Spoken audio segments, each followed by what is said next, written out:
Dark and Darker just dropped some massive news and the game has changed a ton. If you haven't heard, Dark and Darker is back on Steam and has been added to Epic Games. And as a cherry on top, it's free. Now, there has been some miscommunication between the dev team and the community of what free means to Dark and Darker. What do you mean? The free version is a limited version of the game.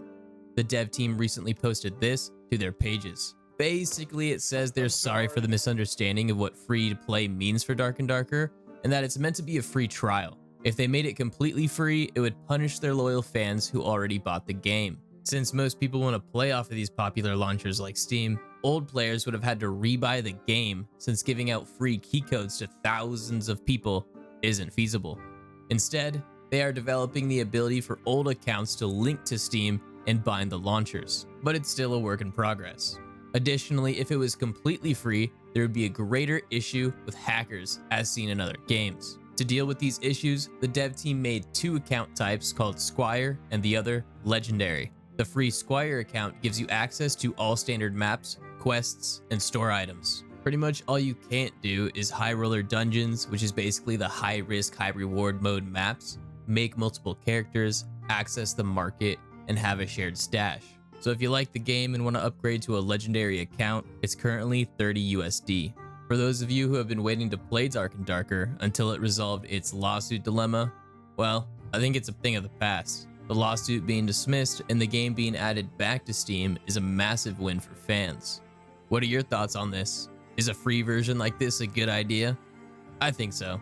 It's basically the same concept as a demo, but it's way better than a demo. There's no limited time and you can play 75% of the game, so there's plenty of content to see if you like it or not. Also, this is a smaller company. They need the revenue from sales in order to pay the bills, and I'm happy to support their hard work.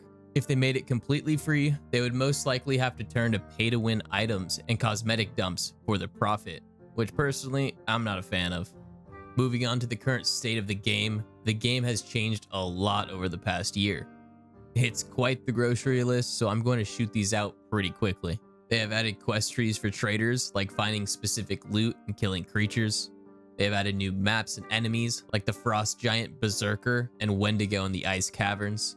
They created gear level matchmaking, so if you're new, you aren't sent into a lobby with fully geared chads. And by the way, this is a rollback since at first they restricted you to bring only common gear into normal raids. After only a few days, they removed the restriction and added this new gear level matchmaking. Let me know what you think about this down in the comments, cause I'm pretty sure this caused some commotion. And I'm not sure it's fully working yet. I swear I went in with basic gear and I thought I fought a Chad. Alright, moving on. There are no more zones, which is a huge difference. Instead, there is a map timer, and the closer the timer gets to the end, damaging status effects start to impact the player, like frostbite. The exfils have changed. There are still portals, but they're hard to find and the amount has been dramatically reduced. Instead, they've added new dynamic exfils that can be seen as blue emblems on the map. They include solo use exfils like stairs and ropes, and group exfils like boats and elevators. There's different queue types like solo, duo, and trio. As far as classes go, the Druid class is now available. This class allows you to morph into animals like a bear, panther, chicken, and rat, while also allowing you to remain human and use environmental magical abilities like summoning tree ents and rooting enemies.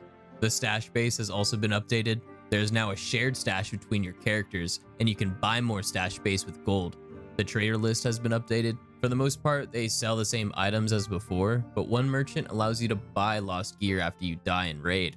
It seems like the armor takes a debuff though. Leveling is a lot quicker.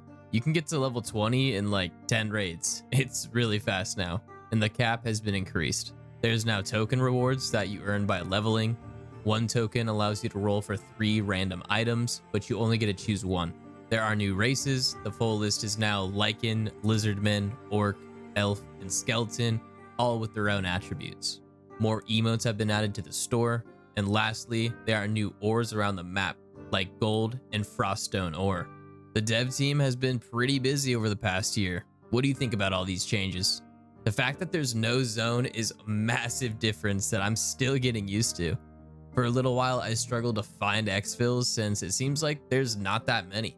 The zone pushing people to one area made it pretty easy to find portals and players. The maps are fairly big too, so you may only run into one team in the entire raid unless you're going for a hotspot. I'm glad they rolled back the gear restrictions too. I don't want Timmy's to get steamrolled by Chads, but I wanted an intermediate lobby to queue in that didn't take gold. The fact that they've added gear level matchmaking solved that issue. Overall, I think Dark and Darker is headed in the right direction. They seem very responsive to the community's needs, which is massive in the industry today. With the lawsuit behind Dark and Darker and returning to Steam, this game has a bright future. I'm eager to see where this game will go. Thanks for watching, and I'll catch you next time. Peace.